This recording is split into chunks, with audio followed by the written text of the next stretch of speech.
Boa noite a todos, né? Nós daremos início, então, agora mais uma reunião do curso de especialização em TGI e colposcopia da Universidade Federal do Paraná, né, em associação com o capítulo do Paraná da Sociedade Brasileira de Patologia do Trato Genital Inferior e Colposcopia. Hoje nós teremos, então, a presença, né, da doutora Valquíria Kida Salles Pereira Primo, né? A Valquíria é professora do Departamento de Ginecologia da Universidade de Brasília, é presidente da Comissão Nacional, né, especializada de Ginecologia Oncológica da FEBRASGO, membro da diretoria da Sociedade Brasileira de TGI, da SGOB também, e membro da COREM da FEBRASGO, né? Então, a Valquíria é uma pessoa bastante atuante na nossa área, ela gosta mais da parte de oncologia, né? É uma referência na área de oncologia, e hoje, então, a gente resolveu convidar a Valquíria por isso, né? O nosso tema hoje ele é mais oncológico, certo? E nós sabemos o quê? Que vejam bem, né?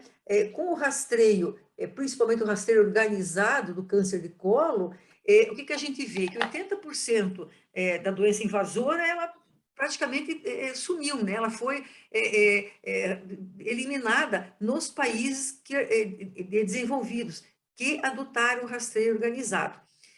E o que a gente vê? Que na hora que se faz o rastreio, e muitas vezes a gente vê assim lesões de alto grau na citologia, quando a gente vai fazer a colposcopia e biópsia, a gente acaba pescando, né, alguns casos que são aqueles casos de invasão inicial, né, que a doença já mudou a história natural dela porque ela rompeu a membrana basal. Então, a Valquíria vai falar justamente disso. O que fazer, né, com esse estágio da doença, né, que quando a primeira vez que foi descrita essa doença foi em 1947, né, então a pessoa que descreveu dizia que ela é uma doença que não era totalmente invasora, mas também já não era uma doença intraepitelial, né, então é bem aquela doença em cima do muro. E existem muitas controvérsias, ainda mais porque hoje a gente sabe que a mulher está engravidando cada vez mais tarde, né? E essa doença, então, está sendo mais diagnosticada em mulheres que são nuligestas ou que querem aumentar a prole. Então, isso é um problema, né? Como a gente vai manusear, né? Manejar essas pacientes de uma maneira que a gente tenha segurança oncológica, ao mesmo tempo que a gente consiga conservar a função reprodutora.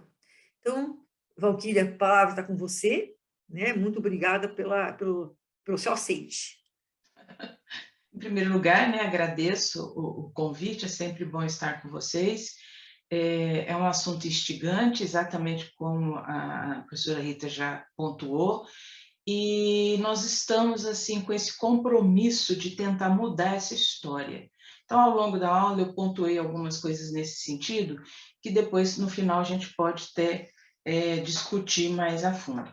Então, o que nós conversamos? Que nós iríamos falar sobre as condutas, eu só vou me tirar aqui isso, do câncer do colo do útero, estadia inicial, que é estadia 1A1 e 1A2. Eu não tenho nenhum conflito de interesse a declarar, e só para a gente relembrar que a terceira causa de câncer na mulher no Brasil, no mundo é a quarta causa, e o pico de incidência, né, ele atinge mais mulheres jovens, 45 até 49 anos, em outras faixas, mas é uma faixa etária muito importante na vida da mulher. É uma faixa etária extremamente produtiva. No nosso país, muitas mulheres são arrimos de família, então compromete todo esse cenário sociológico também. Então, eu acho que é uma doença que nós temos que olhar com os outros olhos e mudar esse cenário. No Brasil, corresponde a 7,4% dos cânceres na mulher, que isso 16.590 foi a estimativa 2020. Quando nós avaliamos o cenário mundial, né, o câncer do colo do útero, ocorreram mais de 600 mil casos no ano de 2020, que foi publicado em 2021. E chama atenção a taxa de mortalidade, mais de 340 mil mulheres morreram por conta de uma doença altamente evitável. Então, vamos falar um pouquinho da história. Como nós pontuamos no início, estádio 1A, Então, o que significa isso? É o estadiamento dos cânceres para quê? Para eu entender a extensão da doença. Baseado no entendimento da extensão da doença, daquela doença, que eu vou programar um tratamento. Então, historicamente, o câncer do colo do útero foi mudado inúmeras vezes, né? E nessas mudanças, o estadio que mais mudou foi o estadio 1A, o que a gente chamava de microcarcinoma, de microinvasão.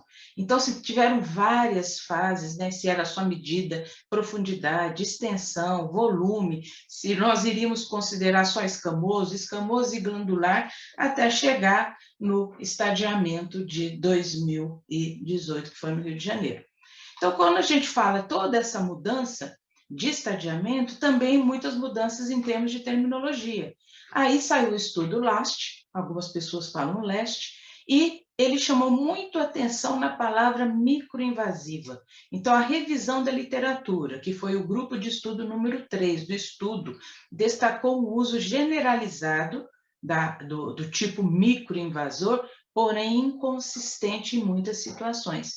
Então, o que ele considera atualmente, o que ele sugere e o que é mais, está mais definido como nome. Então, o 1A1 seria o carcinoma de células escamosas superficialmente invasivo. Como tem muita confusão, e aí eu acredito que isso ainda vai gerar outros problemas, porque o 1A2 também se faz diagnóstico com microscópio, mas também não é aconselhável falar microinvasor, mas também nem carcinoma de células escamosas superficialmente invasivo, e sim 1A2, então eu vou referir mais 1A1 e 1A2 para a gente não confundir. E aí, no Congresso Mundial do Rio de Janeiro, o que mudou o estadiamento? Teve o congresso, foi lançado um novo estadiamento, que eu vou pontuar as mudanças referentes a esse estadiamento. Em 2019, na sequência, saiu um artigo corrigindo algumas medidas em termos de maior igual ou menor igual, que estavam erradas na publicação de 2018. E agora tem outra publicação da FIGO, que foi agora no congresso, que era para ser na Austrália, mas foi online, deixando bem claro, corrigido também essas medidas em relação ao de 2018, mas o nome do estadiamento é FIGO 2018. Então, o que nós temos no estadiamento? Tem todos os estadiamentos de câncer, tem 1, 2, 3, 4. Eu quero ressaltar que todo estadiamento 1, em qualquer câncer, significa que o tumor está localizado no órgão de origem. Se eu estou falando câncer de pulmão, se eu sei que é 1, ele não saiu do pulmão. Colo do útero, estadio 1, o tumor está localizado no colo do útero. Nós temos um A e nós temos um B. O foco da aula hoje é para 1A. Então, 1A é o carcinoma invasivo, que pode ser diagnosticado apenas por microscópio, com um máximo de invasão de profundidade de 5 milímetros. 5,1 milímetros não é estadio 1A, já vai para o estadio 1B. Ele é dividido em dois. 1A1, invasão de estroma até 3 milímetros, 1A2, acima de 3 milímetros, menor que 5 milímetros. Então, o estadio 1A, a maior mudança foi o quê? Não se refere mais à extensão de 7 milímetros que nós tínhamos no estadiamento anterior do câncer do colo do útero. Por que foi tirada a extensão? Porque a questão de, quando ia validar essas medidas, em virtude dos artefatos, eram encontrados muitos erros, né? A invasão do espaço linfovascular não faz parte do estadiamento, mas quando referida na peça operatória, muda o tratamento. Aí vocês me perguntam, por que a invasão do espaço linfovascular muda a conduta e não está no estadiamento? Porque também é uma avaliação subjetiva e você não consegue validar entre vários patologistas, ou seja, é uma interpretação subjetiva, não muda o estadiamento, mas muda a nossa conduta. E aí, como que eu faço o diagnóstico, né? Então, a paciente está lá no nosso consultório, fazemos uma citologia, não vou entrar em detalhes se foi bem líquido ou convencional, mas, enfim, ela tem um resultado citológico e se depara com uma lesão intraepitelial de alto grau, não podendo excluir microinvasão. Lembrando que, diante desses achados de alto grau, câncer do colo do útero, a gente encontra em 1 a 2% das mulheres com lesão de alto grau. que é o próximo passo? Encaminha a paciente para a colposcopia. Aqui são algumas colposcopias de pacientes nossas. Esse caso, essa área, esse sangramento não foi trauma de espéculo, e realmente ela tinha um carcinoma inicialmente invasor, essa paciente também, e aqui era uma paciente com lesão de alto grau, mas olha que vaso atípico bonito, né? Então, vários vasos, assim, muito exuberantes, chamando a nossa atenção. Então, já é uma situação que a gente fica, no mínimo, irrequieto com essa colposcopia. Enfim, a biópsia dirigida pela colposcopia para diagnóstico de câncer inicialmente invasor tem uma sensibilidade de apenas 59%. Esse artigo eu gosto muito, ele é de 2002, a Sophie faz parte, é uma grande amiga de todos nós. E o que ela fez do trabalho? Ela avaliou, né, as biópsias realizadas pela colposcopia de pacientes que tiveram NIC3 na citologia e o estudo e correlacionou com o cone. Então, nesse grupo, na época de NIC3 que fora biopsiado, 26% tinha o carcinoma microinvasor. Então, isso que ela concluiu no estudo? Existem limitações da biópsia dirigida por colposcopia para diagnóstico que nós chamamos hoje de câncer do colo do útero inicialmente invasor. Então, vamos lá. Então, como que a gente faz a diagnóstica? Tem uma suspeita citológica, foi para a colposcopia, realizamos biópsia, confirmou, fizemos o cone. E aí nós vamos chegar naquilo que eu acho que é o mais importante para diagnóstico do câncer inicial. Ele tem que ser realizado com o estudo de toda a lesão, né? Por quê? Porque eu preciso excluir se tem uma invasão maior que 5 milímetros. Entendo uma invasão maior que 5 milímetros, eu já estou no estadiamento 1B1. Então, o diagnóstico, eu preciso de um espécime em bloco, que não tem artefatos em suas margens para que o patologista possa fazer uma avaliação adequada. Eu preciso dessa qualidade histológica, lembrando que a extensão não faz parte mais do estadiamento, e sim a profundidade de invasão. Então, a invasão, esses focos de invasão, eles não podem ser somados, sempre considerar naturalmente o mais profundo. Então, diagnóstico espécime em bloco, eu posso fazer essa conização com bisturi a frio, ou por eletrocirurgia, cirurgia de alta frequência, com eletrodo em alça, agulha ou Fischer. Eu particularmente gosto muito do eletrodo em alça. Na UNB se usa muito também Fischer. Eu tenho, assim, alguns cuidados com Fischer, porque quando ele é um triângulo, né? Quando você roda, às vezes você tira muita ectocervice, dependendo do tamanho da alça, e a profundidade é questionável. E eu gosto da alça que você consegue realmente entrar com a alça e fazer o desenho de um cone. Com isso, nós temos que conhecer um pouquinho das eczélices da zona de transformação. Então, nós temos tipo 1, tipo 2, tipo 3, a eczélice é de acordo com o tipo de zona de transformação que eu tenho. Então, se eu tenho um tipo 2, eu estou vendo a lesão, eu posso fazer uma excisão tipo 2 para tirar uma lesão suspeita de invasão. No tipo 3, excisão tipo 3, zona de transformação tipo 3, eu também tenho indicação dessa eczélice por cirurgia de alta frequência.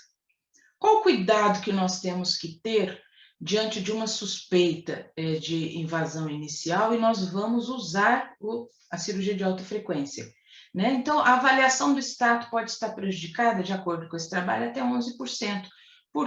Quais os cuidados? Analisar bem a potência do meu corte, né? Eu, particularmente, gosto muito de onda pura, corte e coagulação, por questão de margem mesmo. Então, a alta potência do corte, eu tenho que conhecer o meu aparelho, né? Um aparelho bem calibrado, eu não preciso uma potência muito alta, porque isso pode dar artefatos técnicos. Eu entro com a alça muito devagar, isso eu vou ter comprometimento das margens. Eu começo a minha EZT e paro no meio, né? Essa parada, a gente fica com a alça ligada, isso também pode agravar esse efeito. A pressão da alça sobre o tecido, não há necessidade. O tamanho da alça não adequado, muito pequena, muito grande, e alça carbonizada, né? Então, alça suja. Então, eu acho sempre interessante pontuar isso, porque eu venho da geração que, na suspeita de invasão ou próprio na suspeita de adenocarcinoma, ou as lesões de adeno in situ, eu deveria sempre indicar cone a frio. Hoje sabemos que ainda tem espaço para o cone a frio, mas nós podemos utilizar, dentro desses critérios, a cirurgia de alta frequência. Parou aqui. Tá. E o cone clássico, né? O cone a frio. Então, eu realmente ainda gosto, como que eu faço? Eu faço um ponto às 3, um ponto às 9, no infiltro vasoconstrictor, porque eu preciso saber se ela está sangrando, e aí naquele momento que se aplica, ela para de sangrar, acabou o efeito, e às vezes a paciente já está no leito, já está fora, né? Marco bem. É muito interessante, é muito importante fazer subvisão também colposcópica, analisar antes, eu sempre passo o esterômetro, vejo a profundidade, vejo o tamanho do canal direitinho, considerar a questão da paciente vai ter filhos, não vai ter filhos. Então, depois que a gente pontuar, nós podemos fazer o nosso cone com tranquilidade. Como que vai ser a minha conduta a partir desse procedimento? Eu preciso, de fato, saber a profundidade de invasão. Até 3 milímetros, 1A. Acima de 3, 5, 1A1. Até 3, 1A1. Acima de 3, até 5, 1A2. A invasão do espaço linfovascular, já pontuei inicialmente, é muito importante, apesar de não fazer parte do estadiamento. O tipo histológico interfere? Sim. O escamoso, geralmente a conduta é um pouquinho mais conservadora. O adeno e o adeno escamoso, por ter um comportamento, às vezes, de multifocal, de ter lesões em salto, nós temos que tomar alguns cuidados. As margens de segurança do nosso cone, a idade da nossa paciente e desejo reprodutivo. Então, vamos falar agora sobre as condutas propriamente ditas. Condutas em pacientes que já têm prole definida. Então, se é um estadio 1A1, eu não tenho invasão do espaço linfovascular. É o tipo histológico mais frequente escamoso. A conização pode ser um tratamento. Né? Paciente pode também ser feita a esterectomia simples. 1A1, ainda sem invasão do espaço linfovascular. Porém, tipo histológico adenocarcinoma ou adeno escamoso, esterectomia simples é o tratamento padrão, apesar de ser 1A1 e não ter invasão do espaço linfovascular. 1A1 com invasão do espaço linfovascular ou 1A2, acima de 30 milímetros de invasão, independente do tipo histológico, esterectomia tipo 2 de Piver, que é uma esterectomia, a classificação é baseada na radicalidade, que eu tiro parte de parametro, eu não preciso fazer parametro até parte óssea, como a gente faz na estere tipo 3. Nesses casos, nós precisamos fazer linfadenectomia pélvica bilateral. Eu posso fazer por cirurgia aberta, né? A laparotomia é o padrão hoje para câncer do colo do útero, né? A cirurgia minimamente invasiva, surgiu um trabalho mostrando que para câncer do colo do útero não deve ser realizado, porque aumentou a taxa de recidiva, diminuiu o tempo livre de doença. E uma dos motivos é por conta do manipulador que fica dentro do colo do útero e um colo com células atípicas. É importante, quando for fazer a cirurgia, a transposição dos ovários. Caso essa paciente necessite de radioterapia, eu vou transpor os ovários fora do campo de radiação e isso a gente consegue, pelo menos 50% a 60% das vezes, manter a função ovariana nessas pacientes. Agora, aquela paciente de 35 anos, não tem filhos e nós nos deparamos com um diagnóstico desse. E hoje foi até interessante, eu tenho uma paciente que eu fiz um cone por microinvasão há 6 meses. Aí eu falei para ela aguardar engravidar. Aí mais ou menos, umas 4 semanas, ela me manda uma ecografia com 2 sacos gestacionais. E aí eu ri e falei, que bom, né? Ela acabou de fazer o cone, engravidou e ainda são gêmeos. Mas vai dar tudo certo, né? Então, vamos lá. 1A1 sem invasão do espaço linfovascular, tipo histológico escamoso. Conização, ela quer engravidar.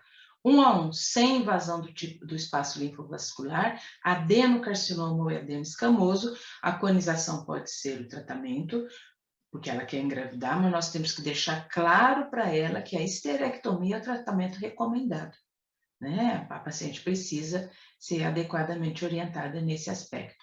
1 a 1, com invasão do espaço linfovascular ou 1 a 2, independente do tipo histológico, se é escamoso, adenocarcinoma ou adeno escamoso.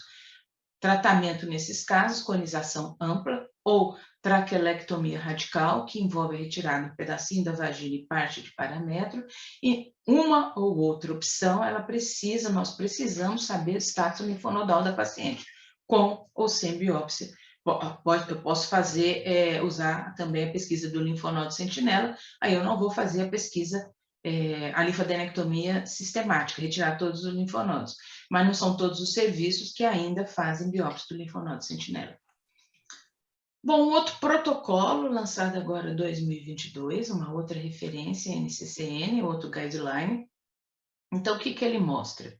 Estadio 1A, sem invasão do espaço linfovascular, cone, né? O mesmo do outro protocolo. Margens negativas, ou a paciente não tem condições de fazer uma histerectomia, só segmento. Margens negativas e paciente com condições, e ela concordar, a histerectomia tipo 1. Se a margem tiver eu fiz o cone, tem margem positiva por lesão de alto grau, ou câncer. Então, considerar reconizar, né, para a gente avaliar a profundidade de vazão e descartar se não é um estadio 1A2 ou 1B1, ou histerectomia radical modificada, mais linfadenectomia, se a margem positiva para câncer. Então, isso me chama muita atenção, porque se eu estou suspeitando de 1 a 1 de profundidade e ela tem margem, então ele deduz que, na verdade, não é 1 a 1, né? Estadio 1 a 1 com invasão do espaço linfovascular, estadio 1 a 2. Histerectomia modificada, que é a tipo 2 de Pivry que a gente falou anteriormente, mais linfadenectomia, posso sistematizar a linfadenectomia ou fazer pesquisa de linfonodo sentinela. Se a pesquisa, o primeiro linfonodo que recebe células daquele tumor tiver negativo, eu não preciso fazer o resto da linfadenectomia. Se aquele linfonodo tiver células provindas do câncer do colo, continua-se a linfadenectomia. Aquela paciente sem condições cirúrgicas, ela tem indicação de radioterapia externa mais bracterapia. E agora, aquela paciente com desejo reprodutivo de acordo com esse guideline. 1 a 1, sem invasão do espaço linfovascular, cone, que seria o diagnóstico e tratamento, margens negativa, sempre lembrar que é peça única. Nós não podemos passar a alça 3, 4 vezes no colo, isso compromete muito o diagnóstico do câncer inicial. Aqui tem uma polêmica em relação à margem de segurança, até já vivenciei uma discussão sobre isso, né? NCCN, ele considera a margem de segurança livre 3 milímetros. Muitos serviços, ela basta estar livre. 1 milímetro está livre, né? Eu não preciso ter essa expectativa de 3 milímetros. Eu vou esperar o avião passar aqui.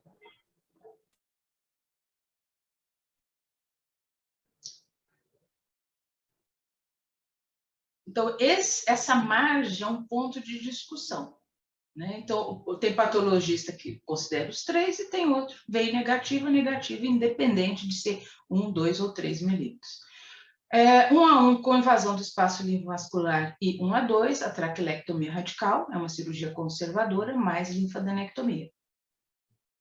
Cone biópsia com margens negativas, né? E sempre ele refere espécime não fragmentado e margens negativas.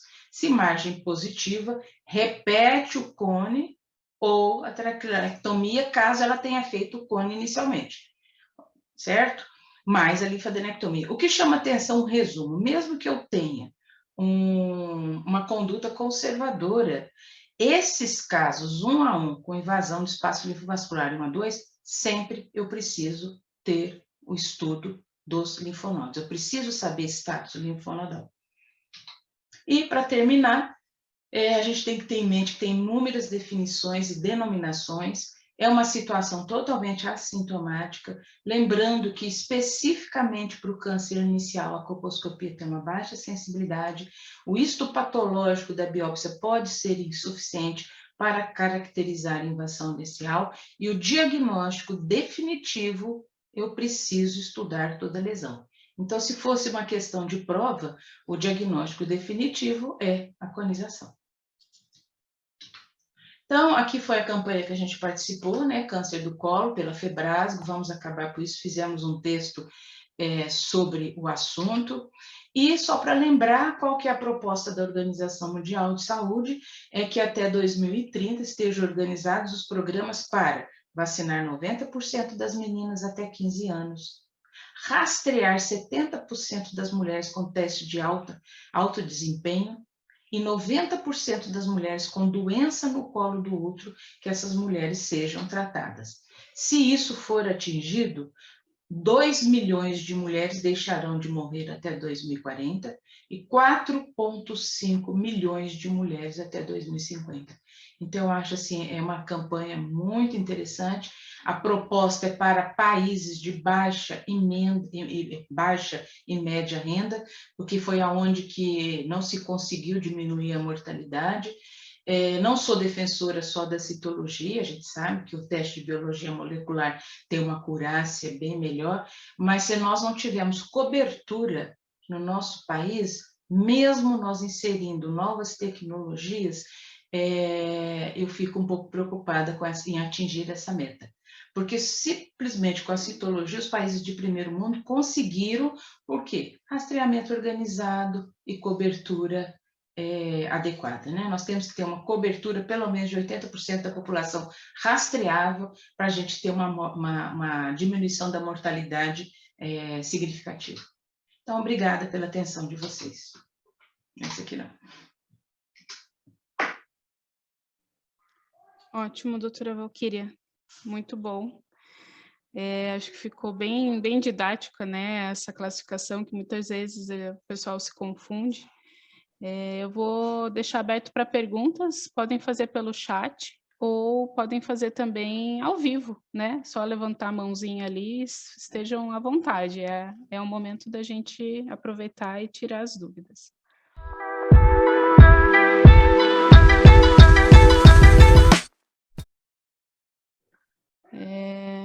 A Bruna tem uma pergunta, acho que ela vai escrever ainda. Oi, boa noite, doutora Valquíria. Boa noite, Excelente Bruna, aula. tudo bem? Muito obrigada pela sua aula. E eu queria perguntar se existe algum achado colposcópico que seria específico de microinvasão, ou algum achado assim patognomônico? Bruninha, eu posso compartilhar a aula de novo, só para mostrar a foto para a Bruna? Pode, Você viu claro, a por foto favor. da colposcopia? Sim, Eu fechei a tinha aula. uns vasos, Então, aqueles casos, o que chamou a atenção? A primeira paciente tinha um epitélio aceto branco denso, margens muito bem definidas, né? Aquela superfície áspera, mas tinha uma área muito sensível foi a área que eu biopsiei. Então, suspeitou-se de invasão, mas não definiu, porque eu precisava da peça inteira, né? Que aí o diagnóstico é pelo cone. A paciente do meio, que tem aquele vaso atípico chamando a atenção, ali era câncer francamente invasivo, né? Era um B1, e aí não tem. E o terceiro caso, não tem nada patognomônico no meu conhecimento, mas algumas coisas chamam atenção. Sangramento muito fácil, um mosaico muito grosseiro, né? O mosaico ele anda às vezes paralelo junto com um pontilhado grosseiro, aquele pontilhado, né, que chama a nossa atenção. Isso pode ser uma situação de invasão inicial, né? Mas esse patognomônico eu desconheço. Ok, muito obrigada, doutora. Doutora Valquíria? Tem uma pergunta também. Opa, Oi, a Julie. Pode fazer, Julie. Não sei se cabe tanto assim, doutora, mas sobre a imunistoquímica, a gente tem um pouco de dúvida, assim, qual o valor, às vezes, nos casos duvidosos, se tem um valor do P16 que a gente vai considerar, que a gente tem um caso, até se depois a gente puder discutir com a senhora, que a gente ficou com dúvida no caso, e da imuno nesse diagnóstico, onde ela entraria. Então, vamos raciocinar. Aí, o P16, né? Aquela situação que o teu estudo lá te mostra, né? Eu tenho um NIC2, eu quero saber se é um NIC2 bonzinho ou mauzinho. Se é um NIC2 mauzinho, ele não é 2, ele é 3. Se ele não marca P16, na verdade, é uma lesão de baixo grau, que é, no meu entendimento, está tudo caminhando para acabar com o NIC2. A gente vai ter lesão de baixo grau e lesão de alto grau, né? E assim que vai, acho que vai caminhando, está caminhando, né? Agora, raciocina, a paciente tem invasão. Se ela tem invasão, não é uma doença boazinha. Então, assim, eu vou fazer ela gastar esse P16, o que vai me acrescentar? Eu, assim, sou muito a questão prática, né? E aí, vai mudar a conduta? Eu vou fazer um cone menor? Não, o protocolo é esse, eu tenho que ter o estudo da lesão inteira. Aí, a partir da lesão, eu vou definir cone, traqueléia, esterectomia, se quer ter filho, se não quer ter filho, se eu vou fazer linfadenectomia. O que eu espero? Que o P16 vai estar francamente positivo, porque ela já tem um HPV esquisito, um HPV, digamos assim, de alto risco oncogênico. No mínimo é 16 ou 18 é um daqueles grupos. Então, assim, eu não vejo nessa situação de suspeita de invasão o benefício para a paciente. Eu acho que vale a pena. Rita, qual a sua opinião? Eu também acho, que o mais importante é que houve um caso no hospital, acho que uns 15 dias atrás, né? Mas, na realidade, foi o laudo do patologista, não foi o caso em si, mas o laudo da patologista que suscitou dúvidas, né, nas alunas. Então, eu acho o seguinte, desde que você tenha, né, o diagnóstico de invasão, Tem invadiu, sentido, né? ele Não tem estourou a sentido. membrana basal, né, ele passou a membrana basal. Então, é uma doença agressiva, você tem que ir atrás, tem que tratar, né? Mas houve um caso no hospital onde o patologista, ele usa a imunohistoquímica, ele dá foi confuso, sabe? Ele dá um laudo que ele acha que é uma invasão inicial e depois ele meio que volta atrás, E sabe? peça de cone ou peça de biópsia? De cone. Aí, o que houve? Nós pedimos para revisar a lâmina. Aí, quando revisa a lâmina, daí ela já fala uma outra linguagem. As meninas, vocês estão aí, que estão com o caso aí, meninas? Estamos, doutora. É uma paciente de 43 anos, com prole constituída. Ela fez um CAF em março e no Você tem o APEI... tamanho da peça? Você tem um tamanho que foi tirado do CAF? Foi AZT tipo 2, tipo 3? Foi tipo 2, 1.7 por 1.4 por 1.3. Certo. Aí ele deu no laudo como um NIC 3 e colocou na área das observações ali a área de proliferação epitelioide atípica em meio a denso infiltrado linfocitário, possibilidade de carcinoma invasor não pode ser afastada. Aí ele Cone clássico. Eu faria um cone clássico agora. Ele fez uma imunohistoquímica, colocou pra gente que o P16 veio inconclusivo, depois a patologia falou que eles estão com um kit de P16 que não tá vindo bom. O problema E os outros marcadores, aí ele colocou que era um escamoso invasor, 3,2 milímetros. Na realidade, ele se desdiz, né? Ele começa com uma NIC3, que ele faz uma imunohistoquímica, mas no mesmo laudo, ele já põe abaixo a profundidade da invasão, né? Então, para mim, é um microinvasor, invasão inicial, não tem por que fazer toda essa coisa. 3,2 milímetros é 1:2. Nem 1:1, né? Então, né, mas o que nós ficamos assim, como é que eu digo, na dúvida? Porque ele fala primeiro que é uma NIC3, pode ter, né? Ela pode ter um invasor sobre a NIC3, sem problema, né? Mas ele se foca no NIC3 primeiro, aí ele faz uma imunohistoquímica nesse NIC3, certo? Né? Para depois voltar dizendo que é um invasor, sabe? Então eu falei assim, olha, gente, isso aí tá mal explicado esse laudo, ou essa lâmina, vamos mandar revisar, sabe? Aí o segundo patologista que faz a revisão, aí já fala ao contrário, tá? Mas suscitou essa dúvida, né? Certo? Então, vamos lá, o NIC3. Eu tenho uma lesão de NIC3, a margem de um NIC3, a tendência é ter NIC2 e NIC1. A periferia de uma lesão mais grave são graus inferiores. Então, a margem de um microinvasor, o microinvasor vai custar sair da nossa mente, viu, gente? Porque são 30 anos falando de microinvasor. Mas a margem de um câncer inicialmente invasivo, a tendência é ter uma lesão de alto grau. Por isso que tem erros. A pessoa faz a colposcopia, biopsia, né? Por isso que caiu também na questão de múltiplas biópsias, que eu tenho algumas restrições. Né? Outro dia eu cheguei um laudo, tinha 7 biópsias, 7 fragmentos. Não tem, assim, eu não vejo muito sentido. Eu acho que se fizer 2, 3 fragmentos, eu acho que está de bom tamanho. Então, a gente tem que ainda continuar estudando colposcopia, entender a gravidade das lesões, tentar graduar o que é mais grave para menos grave, para a gente fazer boas biópsias. Então, NIC3, tudo bem achado. P16 eu não pediria, porque não muda em nada. Ele já deu o diagnóstico de NIC3.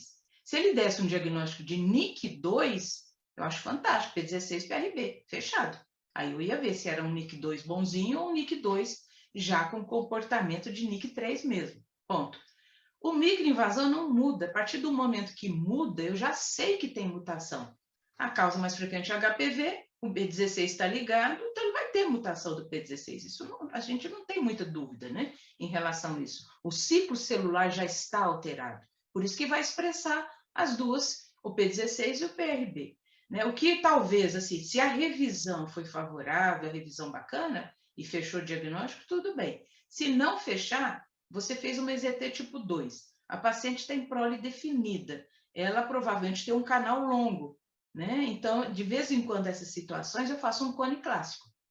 Né? E mando para o patologista. Eu quero entender o que se tem mais lesão e se tem alguma outra, né? E assim, definir bem esse histopatológico. Então, eu acho que se continuar o raciocínio inicial, caberia. Por outro lado, se o 3,2 milímetros estiver correto, não tem indicação de outro cone, porque já é 1A2. Eu tenho que tratar mesmo. Né? Então, eu acho que precisa, assim... O que deu a revisão do laudo? Pode falar, Paula. A patologia entrou em contato com a gente e falou que, pelo que eu entendi, a imunohistoquímica já foi meio que uma revisão, porque inicialmente eles acharam uma lâmina muito difícil, com locais que eram mais NIC3, outros locais que causavam mais dúvida. E que, aparentemente, depois, quando eles foram fazer a imunohistoquímica, eles tiveram certeza da invasão. Mas aí que está a história, Valquíria. Por isso que eu falei para elas hoje, falei assim, leve o caso lá para a Valquíria, que é para deixar bem bagunçado a reunião. É complicado. Porque é o seguinte, veja, ele se desdiz, né? Porque não interessa se o P16 é positivo ou não, desde que ele deu a invasão. Ele deu a invasão, ele mediu a profundidade, ele já está dizendo, é invasor. Então não importa. Acabou. Acabou. Acabou. Vai para a oncologia. Vai tratar. É legal, mas é bacana isso, a gente parar. Eu moro perto do aeroporto, vocês notaram, né? E esse horário... Não, mas sabe o que é? Eu acho assim interessante isso aí, Valquíria, porque eu sempre bato e por isso eu pedi para a Paula é nossa aluna, nossa especializanda, né? A Júlia. Obrigada, também. Paula, gostei, bacana. E elas trouxeram por quê? Porque a gente fala muito isso de qualidade de peça, né, Valquíria? Aqui nós fazemos, a priori, quando tem alguma suspeita de microinvasão ou de adeno, sempre ainda o cone com bisturi a frio, tá? Fazemos, de vez em quando, também com alça, mas nosso padrão é o bisturi a frio. Para quê? Para dar uma peça boa para o patologista estudar, né? Para a gente ter certeza da graduação, da profundidade, né? Para ter uma peça única, certo? Para não ter problema que vai quebrar a alça lá no meio do caminho. Então, a gente fala muito isso para os alunos, né? E o que a gente vê também, a história do laudo, né, Valquíria? Então, você tem que dar uma peça boa para que o patologista faça um bom estudo, mas ele também tem que fazer um bom estudo e dar um feedback bom para nós, para a gente saber o que faz com aquela mulher, né? Então, eu achei assim, esse laudo, na realidade, nós temos uma patologia legal no hospital, não sei o que deu neles, eles distorceram a coisa, né? Foram para um caminho, depois voltaram para o outro, Então, como é importante o laudo, porque um laudo, mesmo que tenha sido, de repente, um estudo bem feito, mas ele tenha sido mal redigido, nesses casos de microinvasão, é um problema para o É clínico, um problema. né? E é um problema grande. É, Não é pequeno, não, é grande. É. Agora, esses casos que ao longo da vida eu me deparei, eu sento lá e falei, vamos cortar mais? Porque a quantidade de corte também interfere. E às vezes a gente fala para o patologista, vamos, né, fatiar mais, porque a peça que vocês mandaram foi um tamanho bacana, 1,7 centímetros, né? Ele tinha um material bacana na mão, né? Então, às vezes eu peço para cortar mais. E a demanda de serviço às vezes é muito alta, a questão do material, assim, né? E tem outros fatores, aí faz 3, 4 cortes, 3, 4 lâminas, não, microinvasão você tem que fatiar mesmo, até você tá seguro de soltar aquele lâmina. sim. Eu queria trazer um outro caso, é um caso que eu estou trazendo para toda a discussão, porque realmente está mexendo comigo. É uma paciente de 29 anos que tinha uma citologia de alto grau. A colposcopia, ela não tinha achados maiores, porque ela tinha uma zona de transformação bem extensa e uma área que sugeria até uma metaplasia escamosa imatura e um epitélio acetobranco-teno em cima desse epitélio cilíndrico exposto, né? Então, eu biopsiei e veio um adeno invasor já na biópsia, né? 29 anos, no Ligesta, com desejo reprodutivo, né? Lógico, ela tem... eu fiz um cone, com a filha de médico, né? Para ajudar. Eu fiz um cone com bisturi a frio, veio como uma invasão de 2,1 milímetros, sem invasão linfovascular. Ela voltou 6 meses para reavaliação, a colposcopia era adequada, não vi lesão, ela tinha um epitélio cilíndrico um pouquinho exposto, assim, na colpo, sem lesões visíveis. Eu coletei citologia e veio como alteração de célula glandular. Veio a GC, essa citologia agora. Isso, Então, a gente até discutiu junto com a Valquíria, né, de fazer um P16 e avaliar até DNA HPV, uma cura pós, né, tratamento, para a gente definir, porque realmente não vejo lesão, né? E agora estou aguardando esse resultado. Minha dúvida é, se vier um P16 positivo na citologia ou um DNA HPV positivo, se eu indicaria uma traquelé para ela. Vamos por partes. Era estádio 1 a 1, você tirou toda a lesão num cone clássico, Isso, margens livres, e em nenhum momento a biópsia não, que você acha que já foi para o cone, né? Você já suspeitou. Nada, nenhuma célula suspeita de HPV. Agora, o adeno, nós temos que lembrar que multifocal, né? Além de ser multifocal, tem lesões em salto, e nós sabemos que em torno de 10% a 20% dos adenos não são HPV induzidos. Ela tinha um NIC3 associado também. Ah, tá. Então, aí a imunistoquímica ela vai ajudar bastante. Era NIC3 mais nesse caso, adeno. eu acho. Aí fazer outros marcadores e aí avaliar. Agora, se for malzinho, você já tirou o colo. O colo dela ficou, acho que, com 1,5 só, sabe? Um centímetro e meio. Aí você vai, em algum momento, talvez, precisar fazer linfadenectomia, né?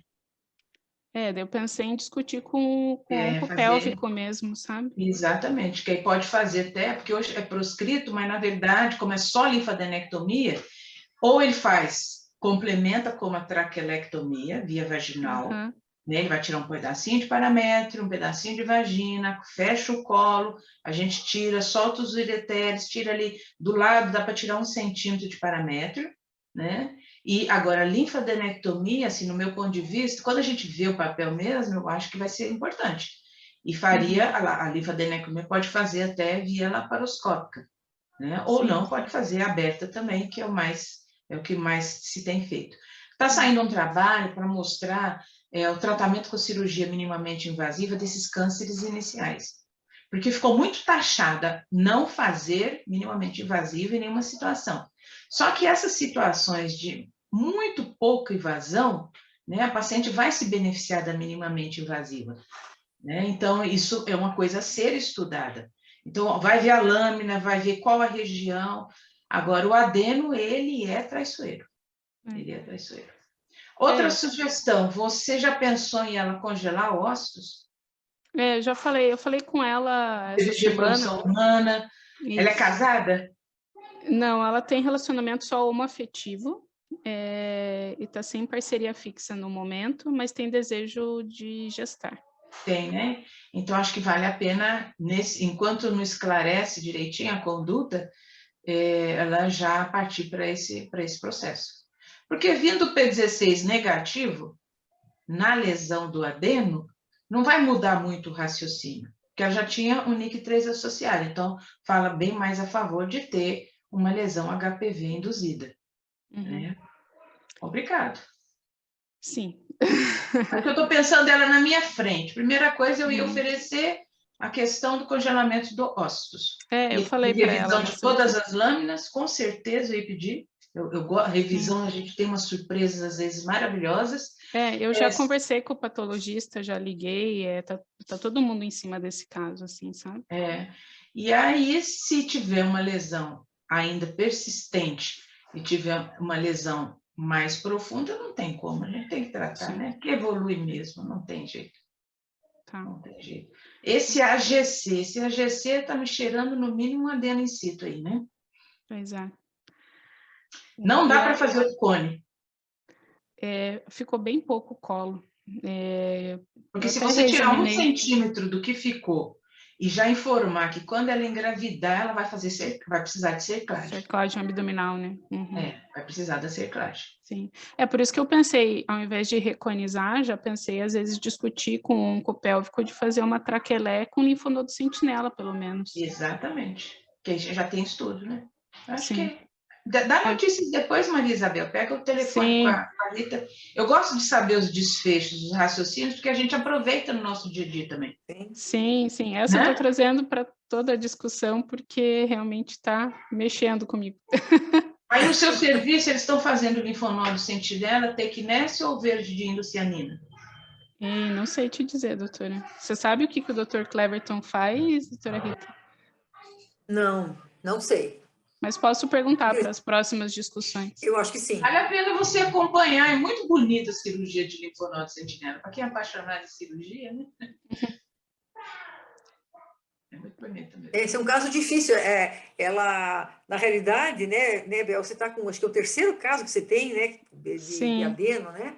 Assim, mulheres que não que querem gestar. Os outros são... Essa é o único de né? invasor, né? Os outros são in situ. In situ que vieram com margem livre. Está aparecendo bastante aqui, sabe, Valquíria, nos consultórios delas, nos consultórios particulares. No HC também, mas no HC nem tanto. Mas nas clínicas privadas é engraçado, está aparecendo bastante adeno. Aí vem, né, HPV 18, uso de contraceptivo hormonal, todos os fatores de risco para lesão glandular, né? O que eu tenho pego aqui muito, eu estou com uma situação, vou compartilhar também com vocês, uma paciente de 54 anos, magra, ela 3 pólipos endometriais e 1 endocervical. Aí a citologia deu AGC e HPV 16. Colposcopia, colo normal, não tem nada, nenhum achado. Nada. Foi para esteroscopia, carcinoma endometrioide, do endométrio, do pólipo, nos 3 pólipos do endométrio, e carcinoma adeno, né? Endometrioide do pólipo cervical. Nossa. P16, AGC. Aí a gente pediu toda a imunistoquímica. P16 altamente marcado. Na verdade, o pólipo do endométrio, entendeu? O adeno do pólipo cervical cobriu o endométrio, o pólipo do endométrio. Aí me perguntaram, é câncer de colo ou de endométrio? De colo, né? Câncer de colo. A gente vai operá-la agora, daqui 15 dias, ela está esperando algumas liberações, e vamos fazer cirurgia de colo. Profundidade de invasão do pólipo, do câncer do pólipo endometrial. 3 milímetros.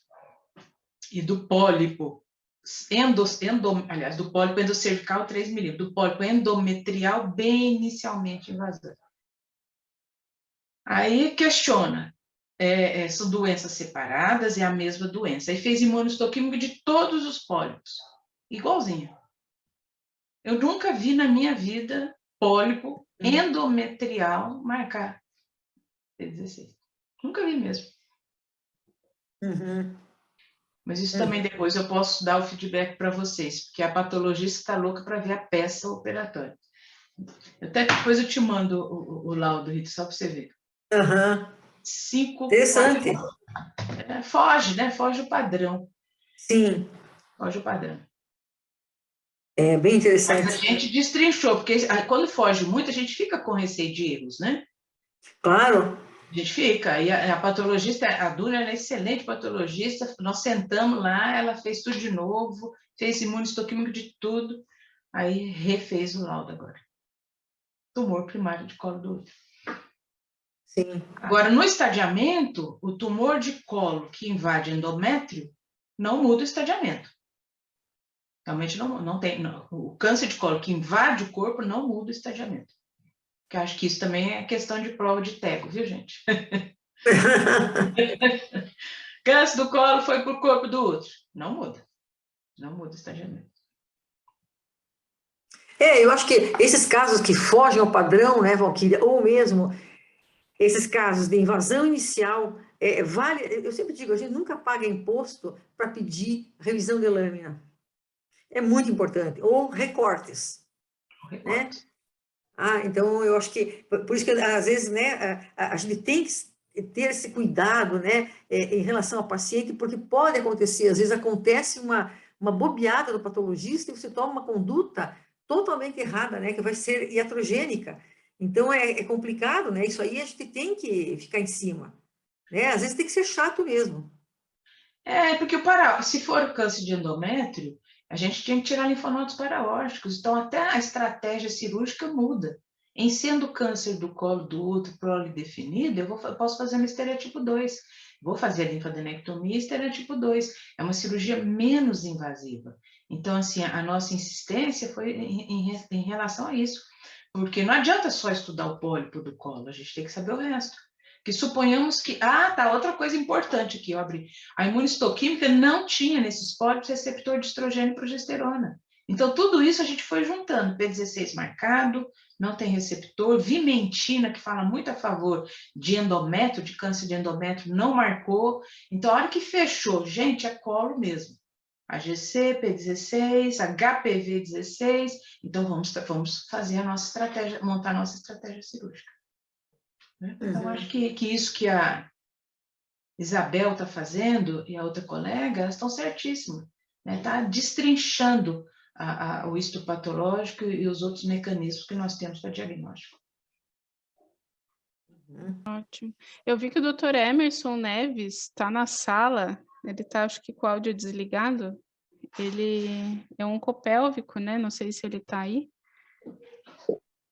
Oi. Posso Oi, falar? achei o doutor aí.